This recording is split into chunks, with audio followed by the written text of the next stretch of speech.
কাকা কামটা একটু সুন্দর করে করেন বুঝছেন নি, এই জায়গা নিয়ে বেজাল আছে বুঝছেন, জায়গাটা একটু সুন্দর করে গিরা দিয়ে দিয়েন। ইয়ারে তুই আমি গিয়ে গিরা দাস পিয়ার গিরে দিয়ে মানে আর জায়গা মা গিরা দিয়ে ইয়ে তো আজ জায়গা ইয়ে করছি তুই আবার দুই গো ওই সাইডে, তোর দুই গো ওই সাইডে, তিন গো আরে না তোর জায়গা হেঁটে আজ জায়গা ইয়া আর তোর জায়গা আমি চেয়ারম্যানের কাছে বিচার দিমু তুই কিল্লে আজ জায়গা ভিতরে গিরা দিছ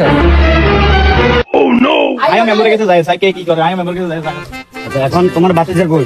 মেম্বারের কাছে গেছে তাহলে তো আরো ভালো হয়েছে। আচ্ছা দেখ, মেম্বারের কাছে গেলে আমরা বিকেল বেলা একসাথে বসি আমার অফিসে, কেমন? আচ্ছা ঠিক আছে বিকেল বেলা।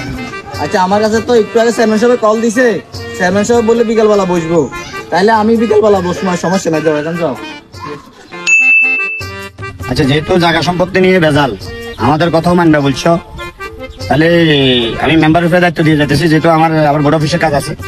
মেম্বারে যেটা বলবো এটা তোমরা মানে যাবে। আর মেম্বার সাহেব আপনি যেমনি হয় দোনোজনের মিলমিশ করে সুন্দরভাবে এই জিনিসটা শেষ করে দিলে ভালো হয়, ঠিক আছে?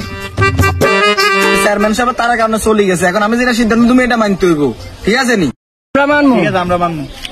তোমার জায়গা 3 গোড়া, রাজু 2 গোড়া, আর তুমি বলতেছো তোমার 3 গোড়া, রাজু 2 গোড়া, কেন?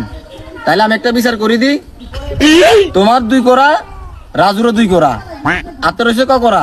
1 কোটা 1 গোড়া লই যেতে তো জামিলা, অধ্যক্ষ চেয়ারম্যানের অধ্যক্ষ আর